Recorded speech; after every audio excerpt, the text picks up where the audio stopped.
أعوذ بالله من الشيطان الرجيم. بسم الله الرحمن الرحيم.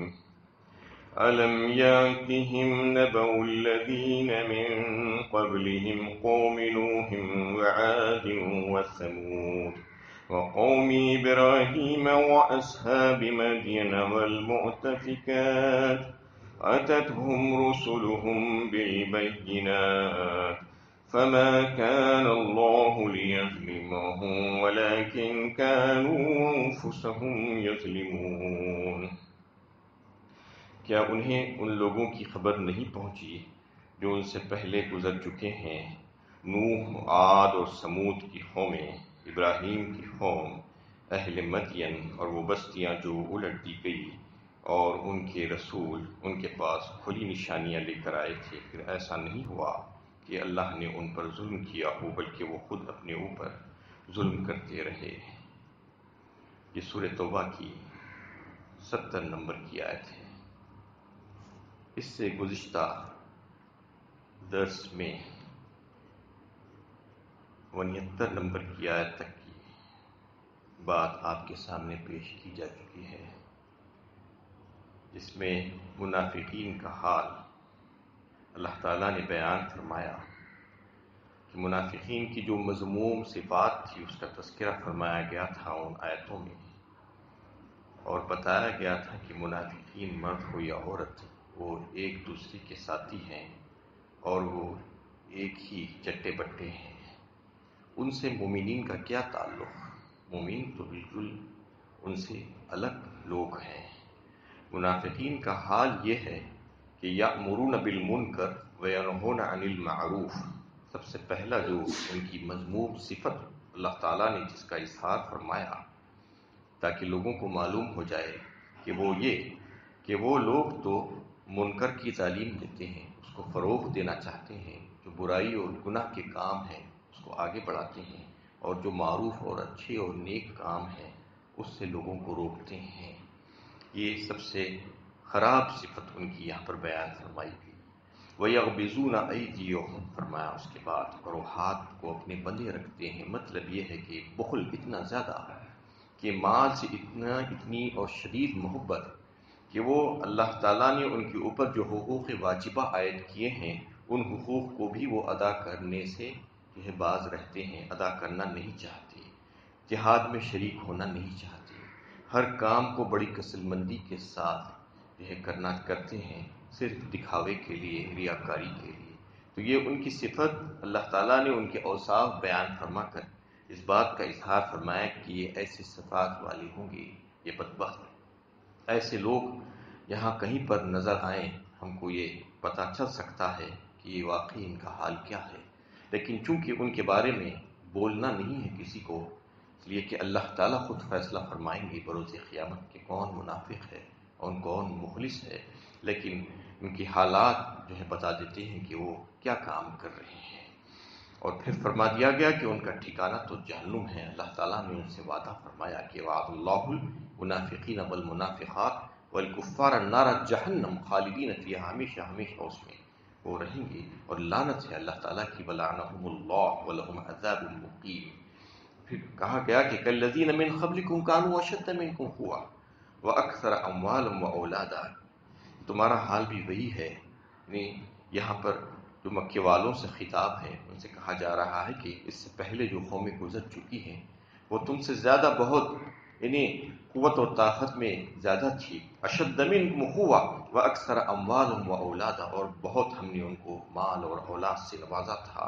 فاستمتعوا بخلاقہم فاستمتعتم بخلاقکم، انہوں نے بھی اپنے حصے کا فائدہ اٹھا لیا اور تم بھی اپنے حصے کا فائدہ اٹھا لیا جیسے کہ تم سے پہلے لوگوں نے اٹھایا تھا. اور پھر اس آیت میں 70 نمبر کی آیت میں اللہ تعالیٰ نے کچھ قوموں کا تذکرہ فرمایا ہے کہ انہی کے تعلق سے کہ 6 قوموں کا تذکرہ اللہ تعالیٰ نے یہاں پر فرمایا. قوم نوح، قوم عاد، قوم سمود، قوم ابراہیم اور اصحاب مدین اور المؤتفکات کی بستیوں والے جو لوگ تھے. سب سے پہلے جس کا تذکرہ فرمایا یہ 6 قوموں کا تذکرہ اس وجہ سے فرمایا گیا کہ یہ ساری کی ساری قومیں ملک شام کی رہنے والی قومیں تھیں اور بلاد عرب کے قریب ان کا مسکن تھا. اور ممکن تھا کہ ان کے آباء و اجداد سے ان لوگوں نے ان قوموں کے بارے میں کچھ نہ کچھ بات سن رکھی تھی کہ ان کے اوپر کیسے اللہ تعالیٰ کا عذاب آیا تھا۔ تو اس میں قوم نوح کا تذکرہ سب سے پہلے کیا گیا کہ قوم نوح جو تھی اس کو اللہ تعالیٰ نے جو ہے طویل عرصہ جو ہے دیا تھا اپنی اصلاح کرنے کے لیے۔ حضرت نوح علیہ السلام 950 برس تک ان لوگوں کو تبلیغ کرتے رہے، لیکن انہوں نے بات نہیں مانی سوائے چند لوگوں کے۔ تو پھر اللہ تعالیٰ نے ان کو غرق کر دیا اور ایسا طوفان بھیجا کہ وہ سارے کے سارے نافرمانوں کو اللہ تعالیٰ نے پانی میں غرق کر کے ہلاک کر دیا، جس کا تذکرہ تفصیلی طور پر سورہ ہود میں جو ہے اللہ تعالیٰ نے فرمایا 12ویں پارے میں کہ کس طریقے سے ان کے اوپر اللہ تعالیٰ کا عذاب آیا۔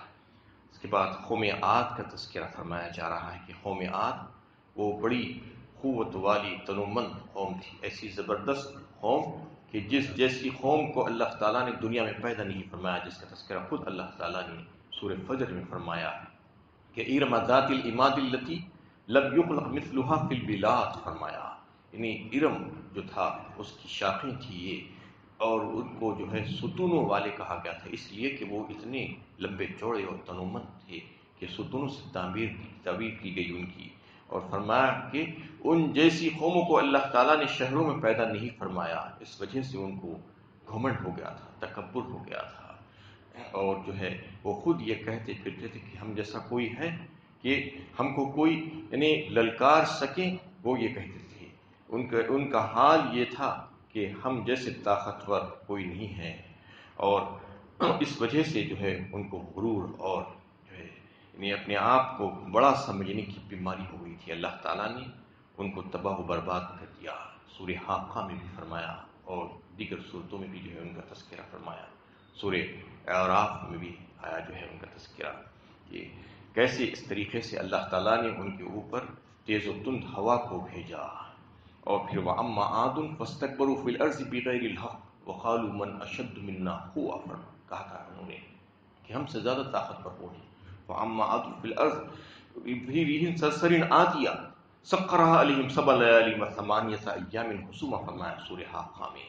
یعنی ایسی تیز و تند ہوا کو اللہ تعالیٰ نے ان کے اوپر آندھی کو بھیجا جو ہے 7 دن اور 8 راتوں تک چلتی رہی۔ تو اس طریقے سے ان کو تباہ و برباد کر دیا گیا، اس قوم کو جس کو یہ غرہ تھا کہ ان جیسی قوم دنیا میں نہیں ہے، اور واقعی میں ان کو اللہ تعالیٰ نے ایسی قوت اور طاقت عطا فرمائی تھی۔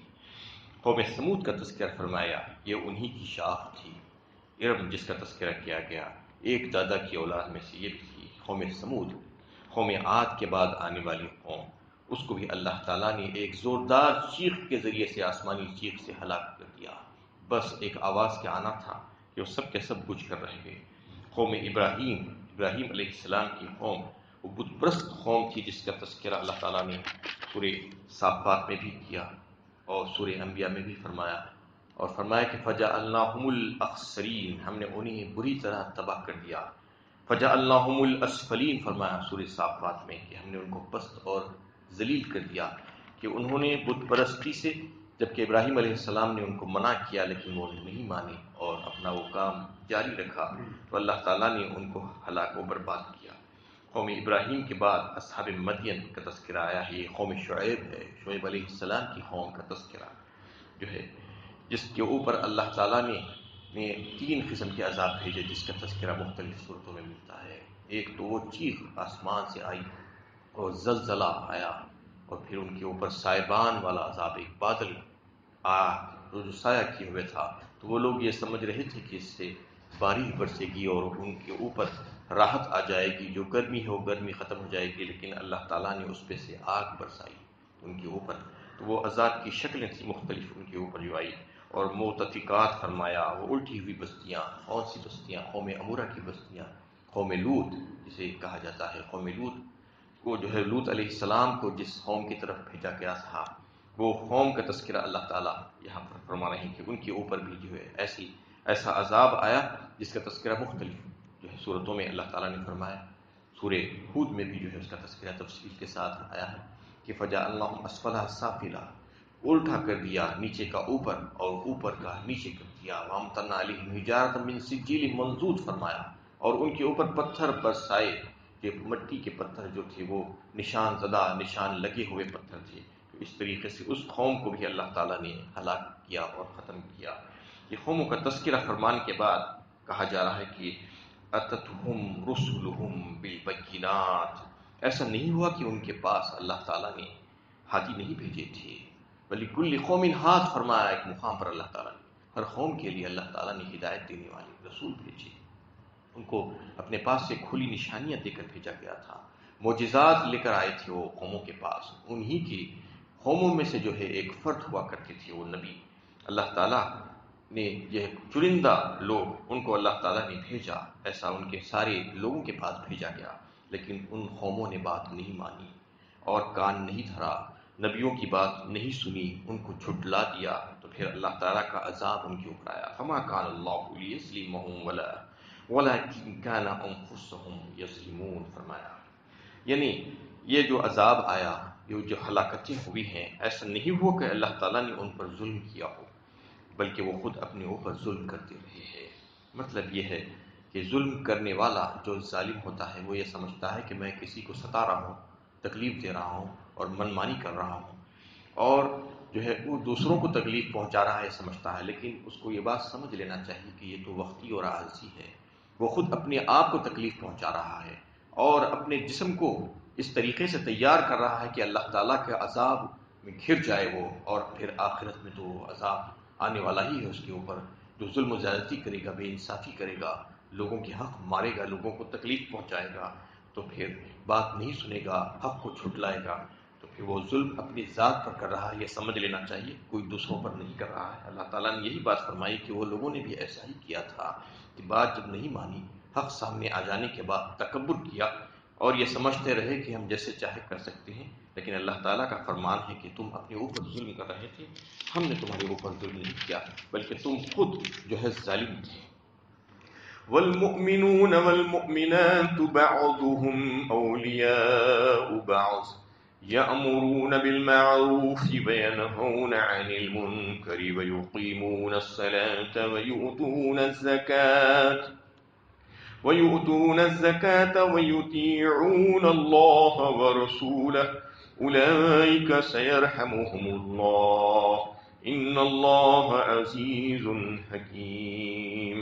اور مومن مرد اور مومن عورتیں ایک دوسرے کے رفیق ہیں، بھلائی کا حکم دیتے ہیں اور برائی سے روکتے ہیں، اور نماز قائم کرتے ہیں اور زکوٰۃ دیتے ہیں، اور اللہ اور اس کے رسول کی اطاعت کرتے ہیں. یہی لوگ ہیں جن کو اللہ اپنی رحمت سے نوازے گا. یقیناً اللہ غالب اور حکمت والا ہے. اب یہاں پر اس آیت میں اور اگلی آیت میں ان مومنین اور مخلصین کا تذکرہ فرمایا گیا جو ان منافقین کے برعکس عمل کیا کرتے تھے، بالکل الگ عمل جن کا ہوتا تھا. اللہ تعالیٰ ان کی تعریف فرما رہے ہیں کہ یہ ایک دوسرے کے دوست اور مہربان ہیں ایک دوسرے پر، اور ایک دوسرے سے محبت کرتے ہیں، ایک دوسرے کی قدر کرتے ہیں، تعاون کرتے ہیں، اور ایک دوسرے کے مددگار ہیں، ہمدرد ہیں، غمگسار ہیں، ایک دوسرے کے ساتھی ہیں. یأمرون بالمعروف وینہون عن المنکر، اور پھر ان کا کام یہ ہے کہ بھلائی کا حکم دیتے ہیں اور برائی سے روکتے ہیں. یہ لوگ ایسے ہی خاموش نہیں بیٹھ جاتے، برائی کو ہوتے ہوئے دیکھ کر ان کا دل میں جو ہے تکلیف ہوتی ہے اور وہ اٹھ کر اس کو روکنے کی کوشش کرتے ہیں اور نیک اور خیر اور بھلائی کے کاموں کی ترغیب دیتے ہیں، لوگوں کو اس کی طرف بلاتے ہیں. اور پھر ان کی اور مزید اوصاف اللہ تعالیٰ نے بیان فرمائے، وَيُقِيمُونَ الصَّلَاةَ، اور پھر وہ نمازوں کو قائم کرتے ہیں. مطلب یہ ہے کہ نماز حقوق اللہ میں سے ایک بہترین عبادت ہے جس کو مومن بندہ قائم کرتا ہے، یعنی اس کو قائم کرنے کا حکم دیا گیا ہے تو پھر وہ اس پر جمتا ہے اور اس کو پوری طریقے سے، جس طریقے سے اس کو کرنے کا حکم دیا گیا ہے، وہ عبادت کو روب عمل لاتا ہے اور ادا کرتا ہے. وَيُؤْتُونَ الزَّكَاةَ، اور پھر دوسری صفت اور ایک ان کی یہ بتائی کہ وہ زکوٰۃ دیتے ہیں. مطلب یہ ہے کہ زکوٰۃ کا جو نظام اللہ تعالیٰ نے جو قائم فرمایا ہے، مالوں میں سے انفاق کے سلسلے میں اس کو وہ قبول کرتے ہیں اور اس پر عمل کرتے ہیں. یہ مالی عبادت ہے اور حقوق العباد میں سے ہے کہ بندوں کے حقوق ہیں، اور اللہ تعالیٰ نے ان تمام اہل ثروت لوگوں کے اوپر اس کو جو ہے فرض کیا ہے کہ جن کے پاس مال ہے، صاحب نصاب ہے، ان کو اپنے مالوں میں سے زکوٰۃ نکالنا ضروری ہے، تو وہ اس پر عمل کرتے ہیں پوری طور پر. وَيُطِيعُونَ اللَّهَ وَرَسُولَهُ، اور پھر اللہ اور اس کے رسول کی اطاعت میں جو ہے کبھی پیچھے نہیں رہتے. بلکہ ہمیشہ دیکھتے رہتے ہیں کہ اللہ کا حکم کیا ہے، رسول اللہ کا طریقہ کیا ہے۔ یہی مومنین اور مخلصین کا حال ہے، یہی ہونا چاہیے ہم سب کا بھی، کہ اللہ اور اس کے رسول کے حکم کے آگے ہم سر تسلیم ہم کر دینا چاہیے۔ جہاں کہیں پر کوئی مسئلہ پیش آئے تو ہم کو دیکھنا چاہیے کہ اللہ کے نبی صلی اللہ علیہ وسلم کا طریقہ کار کیا تھا، آپ اس سلسلے میں کیا فرمائے ہیں، آپ کا حکم کیا ہے، اللہ کی مرضی کیا ہے، یہ دیکھ کر اس پر عمل کرنا چاہیے۔ یہی مومنین کا حال ہے۔ اولئک سیرحمہم اللہ، بس اللہ تعالیٰ فرماتے ہیں کہ یہی لوگ ہیں جن کو اللہ تعالیٰ اپنی رحمت سے نوازے گا۔ ان اللہ عزیز الحکیم، فرمایا یقینا اللہ غالب ہے اور حکمت والا ہے، یعنی اللہ تعالیٰ جو چاہے کر سکتے ہیں، ان کے فیصلوں کو نافذ کرنے کے سلسلے میں کوئی رکاوٹ نہیں ہے، کوئی معنی نہیں ہو سکتا، اور اللہ تعالیٰ کے سارے فیصلے بڑے ہی حکیمانہ فیصلے ہیں۔ وعد اللہ المؤمنین والمؤمنات جنات تجری من تحتها الانہار خالدین فیہا ومساکن طیبۃ فی جنات عدن ورضوان من اللہ اکبر ذلک هو الفوز العظیم۔ مومن مردوں اور مومن عورتوں سے اللہ نے وعدہ کر رکھا ہے کہ وہ انہیں ایسے باغوں سے نوازے گا جن کے نیچے نہریں رواں ہوں گی، اور وہ ان میں ہمیشہ رہیں گے، اور ان جادوانی باغوں میں پاکیزہ مکانات ہوں گے، اور انہیں اللہ کی خوشنودی حاصل ہوگی جو سب سے بڑی چیز ہے، یہی عظیم کامیابی ہے۔ اور پھر ان سے جو انعامات کا وعدہ اللہ تعالیٰ نے کیا ہے وہ ان مومنوں سے، کہ اس کا تذکرہ اللہ تعالیٰ نے یہاں پر فرمایا کہ ہم ان کو ایسے ہی نہیں چھوڑ دیں گے، بلکہ ان کی محنت کے صلے میں، ان کے عمل کے صلے میں، جو انہوں نے دنیا میں جو تکلیفیں اٹھائی تھی، جو ہمارے حکموں کو مانا تھا، تو پھر اس کے صلے میں ان کو بہترین باغات دیے جائیں گے، جنت، اور پھر اس کے نیچے نہریں رواں ہوں گی، اور پھر اس میں محلات ہوں گی یاقوت اور موتی کی۔ مختلف صورتوں میں اللہ تعالیٰ نے نعمتوں کا تذکرہ فرمایا جو اہل جنت کو ملیں گے، تو پھر وہاں پر وہ ہمیشگی ان کو حاصل ہوگی، مطلب یہ ہے کہ وہاں سے نکالا نہیں جائے گا۔ ایک وقت اللہ تعالیٰ جب راضی ہو جائیں گے اپنے بندوں سے تو پھر کبھی ناراض نہیں ہوں گے، ان کو ہمیشہ کی نعمتیں ان کو حاصل ہو جائیں گی۔ اور پھر سب سے بڑھ کی نعمت جس کا تذکرہ اسی آیت میں اس حصے میں کیا گیا، وَرِضْوَانٌ مِّنَ اللَّهِ أَكْبَرُ، اور اللہ کی خوشنودی ان کو حاصل ہو جائے گی۔ مطلب یہ ہے کہ تمام نعمتوں سے بڑھ کر جو نعمت انہیں حاصل ہوگی وہ اللہ کی خوشنودی، وہ نعمت ہے جو تمام نعمتوں کی کلید اور کنجی ہے، کیونکہ جس ہستی کے ہاتھ میں آسمان اور زمین کے خزانے ہیں، اس کی رضا حاصل ہو جانا بندے کو کوئی معمولی بات نہیں ہے۔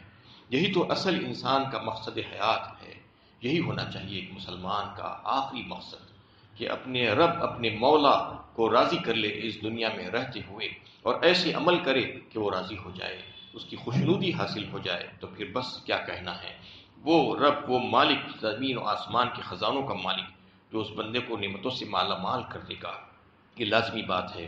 وہ رضوان، وہ رضا اللہ تعالیٰ کی حاصل ہو جائے گی ایسے لوگوں کو۔ یہ ایک ایسی سعادت ہے جس میں قلب کی تسکین کا پورا سامان، روحانی مسرتوں کے تمام راز پوشیدہ ہے۔ تو وہ یعنی کیفیت اور وہ نعمت سے اللہ تعالیٰ ان لوگوں کو نواز دیں گے جو اللہ سے ڈر کر زندگی گزارتے ہوئے حالت ایمان میں جو ہے یہاں سے گزرے تھے۔ ذالک هو الفوز العظیم، فرمایا یہی سب سے بڑی کامیابی ہے اللہ کی نظر میں، اس سے بڑھ کر کامیابی اور کوئی نہیں ہو سکتی۔ چاہے دنیا والوں کی نظروں میں بہت دوسری چیزیں ہوں گی کامیاب ہونے کی، لیکن اللہ کی نظر میں تو بس یہی ہے کہ اللہ تعالیٰ کی رضا جو ہے جس کو حاصل ہو جائے، اللہ تعالیٰ جس سے خوش ہو جائے، وہی کامیاب ہوا۔ اللہ تعالیٰ سے دعا ہے کہ اللہ تعالیٰ ہم سب سے راضی ہو جائے، اور ہم سب کو ایسے عمل کرنے کی توفیق عطا فرمائے جس سے وہ راضی ہو جائے۔